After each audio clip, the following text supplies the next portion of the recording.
तर रामराम मंडळी, तर मी शंकर. तर आज होता माशाचा बेत आणि झणझणीत फ्राय मासा बनवायचा होता. मग काय फ्राय मासा म्हटल्यावर काय आपल्याशिवाय कोण बनवतच नाही हो. मग काय लगी घेतला मसाला बिसाला लावायला. तर बघा कसा आहे लेग पीस, ताजा ताजा मासा होता. मग त्याला लगेच असा मसाला लावून घेतला, आतनं बाहेरनं असं झणझणीत सगळा असा मसाला एकदम लावून घेतला आणि ठेवली कढई. वटलं त्याला. तर त्याला गरम होईपर्यंत थांबाय म्हणजे गरा पण घेतला, गरा लावूनच भाजायचं म्हटलं, एक नंबर असं भाजायचं. बघा कसं दिसतंय. लगेच सोडलं बघा त्याला, चार करून असा आवाज आला बघा.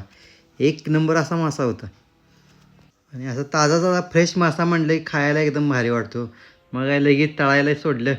आणि हे बघा, आपणच तळत होतो हो. तर आमचा कार्टून पप्पा मी पण ब्लॉगमध्ये येणार, ये बाबा म्हटलं. मग काय बघा इथे माशाची पीस कशी होते, 4-4 पीस टाकलेले एकदमच. मग काय बघा फायनली तळून झाला मासा. कसं दिसतंय, एक नंबर. चवील तर एक नंबर होता, तुम्ही याय पाहिजे होता काय. आणि हे बघा शेवटी त्याला असं डेकोरेशन केलं, एक नंबर असं दिसत होतं बघा.